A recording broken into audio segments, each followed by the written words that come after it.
சிவாய நமக. முப்போதும் திருமேனி தீண்டும் ஆதி சைவர்கள் குலத்தில் சுந்தரமூர்த்தி சுவாமிகளினுடைய வழி தோன்றல் திருவான்மையூர் அடியாருக்கு அடியன் சந்தோஷ் திருமேனி சிவாச்சாரியார். பீகாக் சேனல் நேயர்கள் அனைவருக்கும் அன்பான வணக்கம்.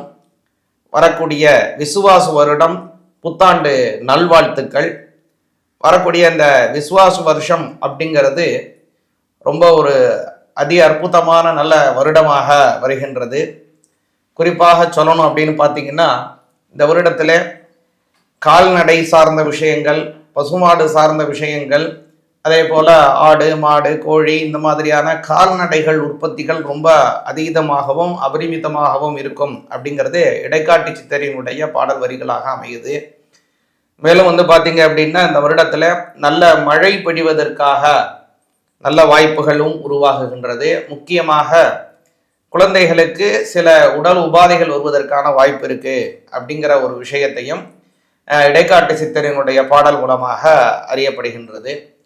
அது மாதிரி இந்த வருடம் பார்த்தோம் அப்படின்னா ஒரு முக்கியமான வருடம் அப்படின்னு சொல்லலாம். அந்த விசுவாச வருடம், அதாவது ஒரு வருடம் சாதாரணமாக பார்க்குறப்ப குரு பயிற்சி வரும். அந்த வருடத்தில் பார்த்தீங்கன்னா ராகு கேது பயிற்சி வராமலும் இருக்கும், இல்லை சனி பயிற்சி வராமலும் இருக்கும். குரு பயிற்சி மட்டும்தான் இருக்கும். அல்லது ராகு கேது பயிற்சி வரும், சனி பயிற்சி வராது. அல்லது சனி பயிற்சி வரும், ராகு கேது பயிற்சி வராது. ஆனால் இந்த விசுவாச வருடம் பார்த்தோம் அப்படின்னா, அதாவது 2025 ஏப்ரல் மாதம் 22ஆம் தேதி பார்த்தோம் அப்படின்னா முதல்ல இந்த ராகு கேதுவினுடைய பயிற்சி வருகிறது. அதே போல் தொடர்ந்து பார்த்தோம் அப்படின்னா மே மாதம் 11ஆம் தேதி அந்த இதில் குரு பகவானினுடைய பயிற்சி நடைபெறுகிறது. அதே மாதிரி இந்த விசுவாச வருடம் ஆங்கிலத்திற்கு அடுத்த வருடம் 2026 மார்ச் மாதம் 6ஆம் தேதி சனி பயிற்சி வருகிறது. இப்படின்னு இந்த இதில் ஒரு முக்கியமாக எல்லா கிரகங்களினுடைய பயிற்சிகளும் இருக்குது. 9 கிரகமும் இந்த வருடம் பயிற்சி இருக்குது. அதாவது ராகு கேதுவை பார்த்தீங்க அப்படின்னா மீன ராசியிலிருந்து கும்பராசிக்கு வராரு. அதே மாதிரி கேது பகவான் பார்த்தோம் அப்படின்னா அவர் கன்னி ராசியிலிருந்து சிம்ம ராசிக்கு வராரு. குரு பகவானை பார்த்தோம் அப்படின்னா ரிஷப ராசியிலிருந்து மிதுன ராசிக்கு வராரு. அதே போல சனி பகவானை பார்த்தோம்னா கும்ப ராசியிலிருந்து மீன ராசிக்கு பயிற்சி ஆகிறாரு. இப்படின்னு முக்கியமான எல்லா கிரகத்தினுடைய பயிற்சிகளும் கொண்ட ஒரு அற்புதமான வருடமாக இந்த விசுவாச வருடம் தமிழ் வருடம் வருகிறது. இந்த வருடம் உங்களுடைய ராசிக்கு எப்படி இருக்கு, இதில் இந்த வருடம் என்னென்ன செய்யணும், எப்படி எல்லாம் நீங்கள் இது கொஞ்சம் கவனமாக இருக்க வேண்டும் அப்படிங்கிற விஷயத்தையும் கொஞ்சம் விரிவாக பார்ப்போம். மகர ராசியாகிய உங்களுக்கு பார்த்தீங்க அப்படின்னா இந்த விசுவாச வருடம் முக்கியமாக சொல்லணும் அப்படின்னா பன்முலகையில் இருக்கக்கூடிய எதிர்ப்புகளை கடந்து வெற்றி பெறக்கூடிய அமைப்புல இருக்குங்க. பன்முகத்தன்மையில உங்களுக்கு எதிர்ப்புகள் இருக்கு.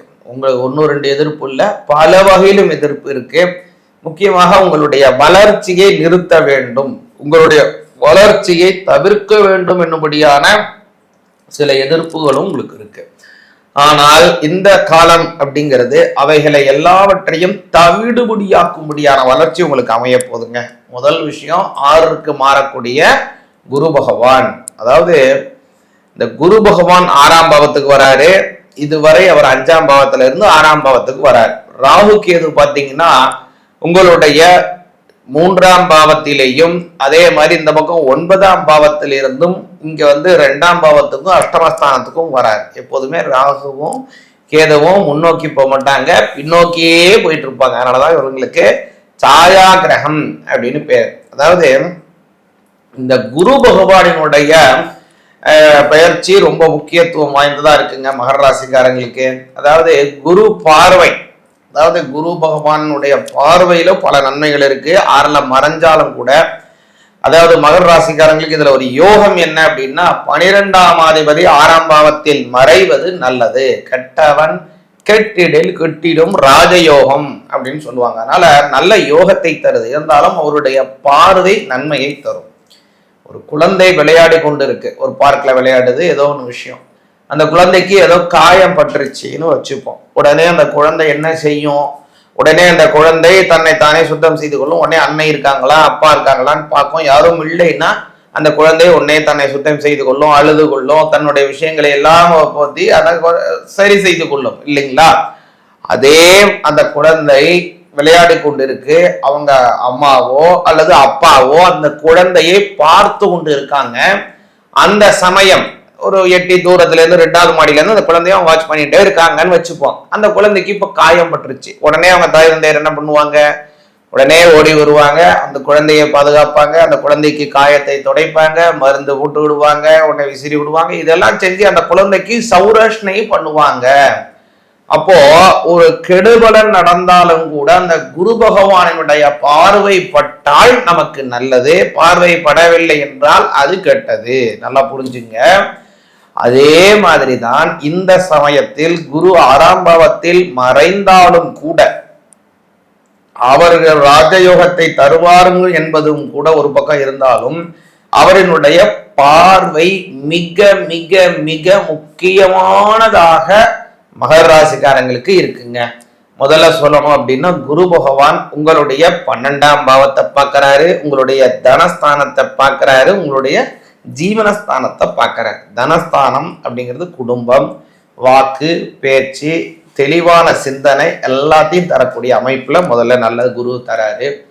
அடுத்ததாக தேக ஆரோக்கியத்தை தராரு, நல்ல குடும்ப வாழ்க்கையை பெற்று தரார். திருமணம் ஆகாதவங்களுக்கு திருமண வாழ்க்கையை தரார் குரு பகவான். பல நன்மைகளை உங்களுக்கு பெற்று தராருங்க. அடுத்ததாக நடக்கக்கூடிய ஒரு பயிற்சிங்கிறது தான் சனி பயிற்சி. இந்த சனி பயிற்சிங்கிறது மகர ராசிக்காரங்களுக்கு ரொம்ப அற்புதமாக இருக்கு. இதுவரை கடந்த 8 வருடமாகவே இந்த 7.5 சனி பகவான் நடந்து கொண்டிருக்கு. இப்பதான் வாக்கியப்படி இந்த 7.5 சனி உங்களுக்கு முடியுது. அதனால அந்த 7.5 சனி முடிஞ்ச உடனே ஓரளவுக்கு நல்லா இருக்கும். முக்கியமாக நல்ல வளர்ச்சிகள், புதிய மாற்றங்கள் அபரிமிதமாக இருக்கும். இந்த சமயத்துல நீங்கள் செய்ய வேண்டிய விஷயம் ஒன்னே ஒண்ணு நிச்சயமா செய்யணும், குலதெய்வ வழிபாடு. இந்த குலதெய்வ வழிபாடை செஞ்சுவாங்க, வாழ்க்கையில நல்ல பலன்களை அடைவீங்க. சிவாய நமஹ. இப்ப பாத்தீங்க அப்படின்னாங்க, நீங்க ஒரு விஷயத்த நீங்க அடிக்கடி நான் சொல்லும் போது உங்களுக்கு ஒரு சந்தேகம் வந்திருக்கலாம். ஏன்னா பலரும் போன்ல என்கிட்ட கேட்கறாங்க, நிறைய பேர் வந்து நேர்லயே வந்து கேட்கறாங்க, சுவாமி நீங்க சொல்லும் போதெல்லாம் 2026 தான் சனி பயிற்சி, இந்த வருடம் சனி பயிற்சி கிடையாது, சனி பயிற்சி கிடையாதுன்னு சொல்றீங்க. 2026 மார்ச் மாசம் 6ஆம் தேதின்னு சொல்றீங்க. ஆனா இப்போ பல பேரும் இந்த சனி பயிற்சி நடக்குது அப்படின்னு சொல்றாங்களே அப்படின்னு கேட்கறாங்க. அதாவது இப்போ சொல்லுவது எல்லாமே திருக்கணித முறைப்படியான ஒரு கணன பஞ்சாங்கம். இந்த திருக்கணித முறையான ஒரு விஷயத்துல இவங்க சொல்றாங்க. ஆனா முறைப்படி வாக்கிய முறைப்படியான பஞ்சாங்கம் இருக்கு இல்லைங்களா, அதுல இந்த வருடம் சனி பெயர்ச்சி கிடையவே கிடையாது. 2026 மார்ச் மாசம் 6ஆம் தேதி தான் சனி பயிற்சிங்கிறதே நடக்குதுங்க. அதனால அதுதான் நாம் கொண்டாட வேண்டும். இப்போ உங்களுக்கு நல்ல இன்னொரு விஷயத்தையும் உடச்சி சொல்றேன். சனி பகவானுக்குன்னு இருக்கக்கூடிய ஒரு பிரத்யேக கஷேத்திரம் திருநள்ளாறு இல்லைங்களா, அதே மாதிரி நவ கிரகத்திற்குமான கோவில் சூரியனார் கோயில் ஆகட்டும், அதே திங்களூர் கோவில் ஆகட்டும், அதே போல வந்து ஆலங்குடி கோயில் ஆகட்டும், வைத்தீஸ்வரன் கோவில் ஆகட்டும், திருவெண்காடு ஆகட்டும், அதே போல கஞ்சனூர் ஆகட்டும், திருநள்ளாறு ஆகட்டும், அதே மாதிரி வந்து பாத்தீங்கன்னா திரு நாகேஸ்வரம், கீழ பெரும்பள்ளம், திருவாரூர், திருவிடை மருதூர், அதே போல மயிலாடுதுறை, திரு நாகை காரோணம்னு சொல்லக்கூடிய நாகப்பட்டினம் போன்ற பற்பலமான இந்த சப்தவிடங்க கஷேத்திரமாகட்டும் நிறைய கோவில்கள்ல சிவாலயங்களில் தோறும் எப்ப சனி பயிற்சி அனுஷ்டிக்கிறாங்க அப்படின்னு பாத்தீங்கன்னா, இந்த வருடம் அனுஷ்டிக்கல, அடுத்த வருடம் தமிழுக்குன்னு பார்த்தோம்னா இதே விசுவாச வருடம், ஆங்கிலத்துக்குன்னு பார்த்தோம்னா அடுத்த வருடம் 2026 மார்ச் மாசம் 6ஆம் தேதி அப்பதான் சனி பயிற்சி நடக்குது. அதனால அந்த சமயத்திலே நாமும் சனி பயிற்சியை அனுஷ்டிப்போம், சனி பகவானை வழிபாடு செய்வோம், வாழ்க்கையிலே பலவிதமான நன்மைகளும் கிடைக்கும். சிவாய நமக. இந்த பீகாக் சேனல் அப்படிங்கிறது ஆன்மீக தகவல்களை உங்களுக்கு தரக்கூடிய ஒரு அற்புதமான சேனல். அதனால இந்த சேனலை சப்ஸ்கிரைப் செய்யுங்கள், பின்தொடருங்க. இந்த சேனலுடைய வளர்ச்சி உங்களுக்கு ஆன்மீக தகவல்களை உடனுக்குடன் பெற்றுத்தரும். சிவாய நமக.